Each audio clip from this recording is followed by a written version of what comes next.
Cricket world cup league 2 के इस round में अब बारी है मैच 3 की। जी हाँ, नामीबिया वर्सेस नीदरलैंड। ये जो मैच है इस बार होना है कल की अगर हम बात करें, और नीदरलैंड्स की अगर हम देखें तो कल कहीं ना कहीं एक बहुत ही करारी हार उन्हें कहीं ना कहीं फेस करनी पड़ी जब cricket world cup super league के बाद अब फाइनली वो क्रिकेट वर्ल्ड कप लीग 2 में उनकी शुरुआत हुई जाकर टीयू में नेपाल के खिलाफ, जो कि होस्टिंग टीम थी। एक बहुत ही आप कह सकते हैं ह्यूमिलेटिंग डिफीट देखने को मिला और हर प्लेटफॉर्म पे हमें देखने को मिला, चाहे वो हर डिपार्टमेंट में, सॉरी प्लेटफॉर्म पे नहीं, बैटिंग हो, बॉलिंग हो या फिर अभी फील्डिंग हो, क्योंकि फील्डिंग का ज़्यादा कुछ गुंजाइश बचा नहीं। 10-15 ओवर में मैच यहाँ पर कंप्लीट हो गया। उस ह्यूमिलेटिंग डिफीट के बाद किस तरह से टीम जो है वो वापसी कर सकती है इस नामीबिया के खिलाफ, और क्या क्या चीज़ें यहाँ पर बात करने वाली है, क्या क्या चीज़ें ठीक करने लायक है, किस एरिया में क्या दिक्कत वहाँ पर हुई, उस मैच में क्या कुछ हुआ, वो तो हमने एनालिसिस में आपको समझाया है। उस एनालिसिस जाकर एक बार जरूर सुनिए। लेकिन अब बात करते हैं नामीबिया वर्सेस नीदरलैंड्स के इस गेम में आखिर किस चीज़ों पर जो फोकस है इन दो टीमों का रहना चाहिए। एंड सबसे पहले शुरुआत करते हैं प्लेइंग 11 से ही।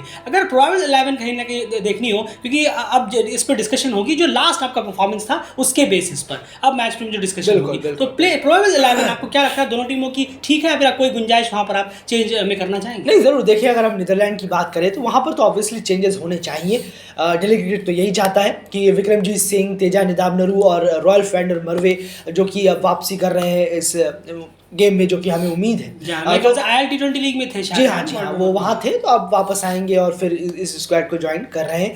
तो देखना होगा कि नीदरलैंड्स की क्या प्लानिंग रहती है। तो इन तीन प्लेयरों को इन करना होगा, विक्रमजीत सिंह, आपके रॉल्फ वैंडर मर्वे और तेजा निदामनरू, और जो बाहर करना होगा नोहा क्रॉस, माइकल लेविट और शरीज अहमद। इन तीनों को बाहर कर इन तीनों को अंदर ले, और बैटिंग को, ताकि बैटिंग भी स्ट्रांग हो और साथ साथ में थोड़ी बॉलिंग पर भी नज़र दौड़ाई जाए। तो डेली क्रिकेट की तरफ से यही तीन चेंजेस। और नामीबिया के लिए फिलहाल कोई चेंजेस नहीं है। नामीबिया ने अच्छा किया था, काफ़ी बेहतर क्रिकेट खेला था बैटिंग से। तो यही बैट्समैन वो लेकर आए हैं जो उनके सामने थे पहले मैच में। तो बस ये सेम टीम के साथ उतरे नामीबिया, पर नीदरलैंड चेंज ज़रूर करे। बिल्कुल, तो ये कहीं ना कहीं बात हो गई प्रोबेबल 11 की दोनों टीमों के कंपैरिजन में। अगर हम देखें, अब चलिए कुछ पॉइंट्स पे यहाँ पर बात की जाए।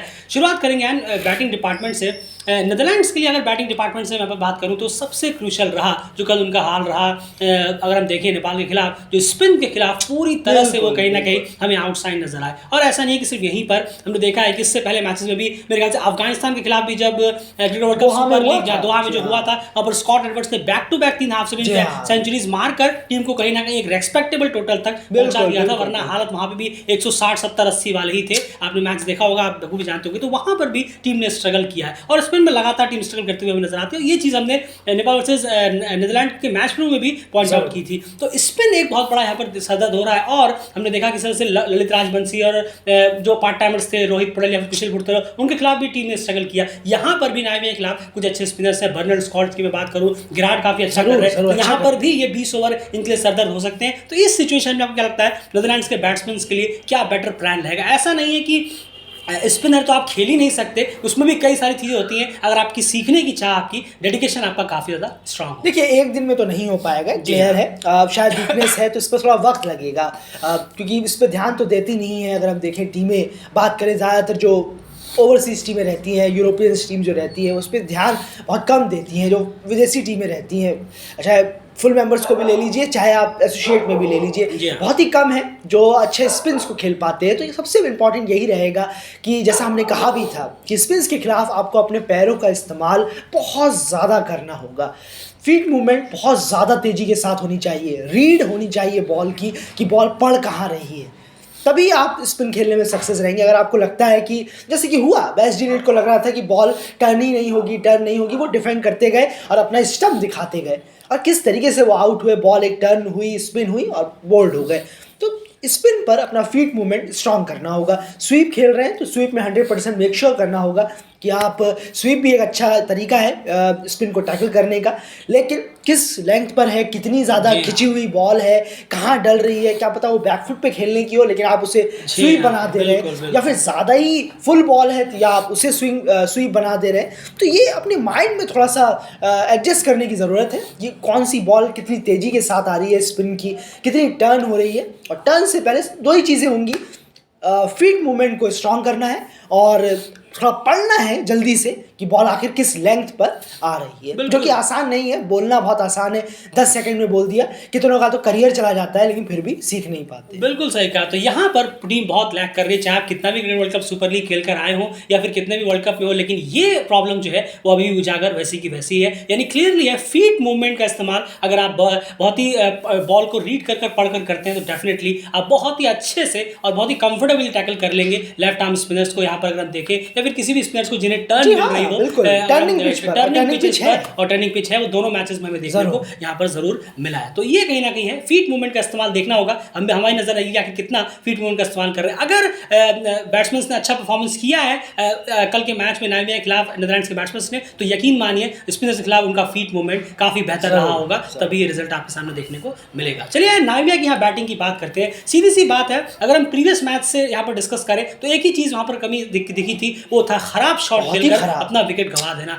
अभी भी वो शॉट्स उतरे नहीं है लिंजन और मेरे ख्याल से निकोलस डेविड के, तो अच्छे खासे सेटअप के बाद उन्होंने अपना विकेट गंवा दिया। और गेरार्ड रासमस ने बिल्कुल जरूर बिल्कुल सही कहा आपने, शॉर्ट बॉल डाली थी गेरार्ड को और वो भी चलते बने मारने के इसमें लीव कर सकते थे। कई कप्तान है, जिम्मेदार है, बहुत अच्छे प्लेयर है, उनको मालूम है कि ये शॉर्ट बॉल है, नहीं जाएगी अगर मैं पूरी ताकत लगाऊं। बहुत अच्छी जगह डाली थी, वो लगभग गले के आसपास थी वो बॉल, बहुत बेहतरीन थी। तो लिंजन और डेविन ने तो खैर खुद ही अपना विकेट दिया है, बेकार और ख़राब शॉट खेला था दोनों ने ही। कंट्रोल करना होगा, आप तेज़ खेलते हैं, तेज़ किसी और तरीके से भी खेला जा सकता है, डाउन द ग्राउंड भी तेज़ खेल सकते हैं आप, ज़रूरी नहीं है आपको हवाई फायर करके ही तेज़ खेलना हो। ये मेंटलिटी को हटाने की ज़रूरत है। आप पुराने होते जा रहे हैं, खासकर लिंजन है, गेरार्ड इरास्मस है, ये सब गलतियाँ बचकानी सी लगती हैं, टीम को बहुत ज़्यादा डुबा देती हैं ये ऐसी गलतियाँ। अभी तो स्टार्टिंग है, यही हमें देखने को मिला था, टीम की प्लेऑफ तक में पहुंच गई, क्वालिफायर प्लेऑफ में जाना पड़ा जहां वो टीम टॉप 3 में थी, इसी वजह से जो बैटिंग फेलियर एकदम बुरा होता है नामीबिया का। बिल्कुल, तो ये चीज़ें हैं गौर करने वाली बैटिंग यूनिट में। चलिए अब बात करते हैं, जरा चलते हैं बॉलिंग यूनिट की तरफ। बॉलिंग यूनिट की तरफ अगर यहाँ पर हम चीज़ें अगर देखें यार, अब इन कंपेयर टू बैटिंग, तो नीदरलैंड्स के लिए बॉलिंग यूनिट में आप क्या कहेंगे कि जो आपने बॉलिंग वहाँ पर देखी है, उसके बाद एक मैं चीज़ आपसे पूछना चाहूँ कि एक चीज़ जो सबसे पहले वो ठीक करे वो क्या चीज़ होगी? बाकी तो बॉलिंग अलग डे पे अलग बात होगी। बिल्कुल, लाइन को ठीक करना होगा, लाइन को नीदरलैंड्स के बॉलर को समझना होगा कि हमें किस लाइन पर डालनी है। कुछ कोच बताएं, कप्तान बताएं, चौथा स्टंप या आपका तीसरा off stump, middle stump, leg stump तो नहीं।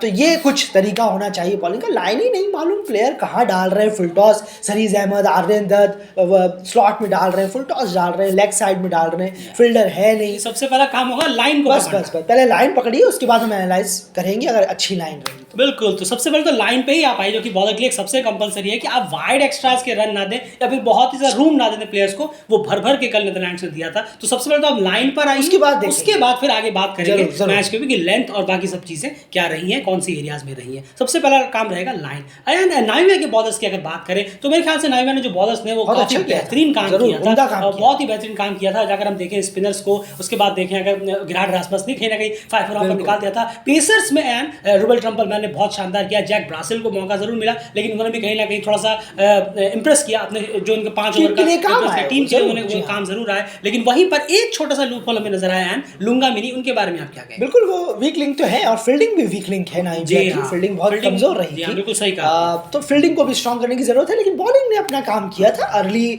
स्विंग भी मिली हमें देखने को, स्पिन भी मिली हमें देखने को, तो इससे बेहतर आप क्या लेंगे? जबरदस्ती खोद कर निकालना ये डेली क्रिकेट की आदत नहीं है। तो बहुत अच्छा काम किया था उनके स्विंग बॉलर्स ने भी स्टार्टिंग में, और उनके सेकंड, थर्ड, फोर्थ बॉलर्स ने भी, चाहे स्पिनर्स हो चाहे पेसर्स हो। लुंगा मिनी पर ज़्यादा कहना होगा कि प्रेशर है इस मैच में, बिल्कुल है, और परफॉर्मेंस उनकी निकली नहीं थी ऐसी, फील्डिंग भी उन्होंने काफ़ी मिस की थी। तो थोड़ा इतनी स्लोअर बॉल और लॉफ्टी टर्न की भी फील्डिंग इतनी खासी नहीं रही। जी हाँ, बिल्कुल सही कहा। तो फील्डिंग में नामीबिया को अपना जो एक लेवल है उसे उठाने की जरूरत है, लेकिन बॉलिंग से ट्रम्पलमैन, ब्रासिल, गेरार्ड इरास्मस, बर्नार्ड स्कॉल्स और फ्राइलिंग, ये 4-5 है जो बहुत अच्छे नजर आए थे पहले मैच। बिल्कुल, यानी आपने सही कहा कि बॉलिंग डिपार्टमेंट में जो अगर नई बॉल्स आप करा रहे हैं तो क्या हमें स्विंग देखने को मिली? जी हाँ, बिल्कुल मिली। तो वॉक स्टिक है, क्या हमें स्पिनर्स की तरफ से स्पिन देखने को मिला? बिल्कुल मिला। क्या बॉलर्स इकोनॉमिकल रहे हैं, टाइट रहने में कामयाब रहे और बैट्समैन को बांधे रखा? बिल्कुल वो भी रखा। तो डेफिनेटली आप उसी प्लान को कंटिन्यू करें जो आपने अटैकिंग फील्डिंग यहाँ पर लगाई गई थी नेपाल के खिलाफ। जो अप्रोच था कि बहुत ज़्यादा आपने रन्स को रोक दिया था, उस तरह की अटैकिंग अप्रोच और अटैकिंग फील्डिंग यूनिट अगर हमें नीदरलैंड के खिलाफ भी देखने को मिले, उसे आप कंटिन्यू करें तो बहुत बेहतर रहेगा। वो वहाँ वर्क किया था तो इसे इसे यहाँ पर अप्लाई करने में कोई हर्ज नहीं है। चलिए, ये बात हो गई मैच प्रीव्यू की इस गेम के, और देखना पड़ेगा कि आखिर नीदरलैंड्स इस गेम में वापसी किस तरह से करता है। ऐसा नहीं है कि नीदरलैंड्स जो है वो वापसी नहीं कर सकता, एक दमदार वापसी जरूर कर रहे हैं। अभी भी ऐसा नहीं है कि एक मैच हुआ तो आप उन्हें फेवरेट लिस्ट से बाहर करते हैं, बिल्कुल भी नहीं। अभी भी वो टॉप 4 में फिनिश करने में पूरी तरह से 100% फेवरेट जरूर रहेंगे। सिर्फ एक मैच से ये डिसाइड हम नहीं कर सकते, लेकिन कमबैक किस तरीके का होगा, लेकिन स्पिन को वो किस तरह से टैकल करेंगे एशिया में, ओमान में, यूएई में, नेपाल में, ये सारी चीजें बहुत ज्यादा मैटर करेंगी। ओमान यूएई में तो छोड़ दीजिए, वहाँ तो गर्मी का भी एक फैक्टर है उसके साथ साथ। जी हाँ, तो ये चीजें कहीं ना कहीं देखने वाली बात होंगी। फिलहाल इस मैच प्रीव्यू में इतना ही, लेकिन उम्मीद है अभी भी नीदरलैंड से उतनी ही है जितने इस एक मैच हारने से पहले थी कि वो टॉप 4 में फिनिश जरूर करेंगे। फिलहाल इस मैच प्रीव्यू में इतना ही। बाकी सारी अपडेट्स के लिए लगातार डेल क्रिकेट चैनल को सब्सक्राइब रखिए और बने रहिए। बाय।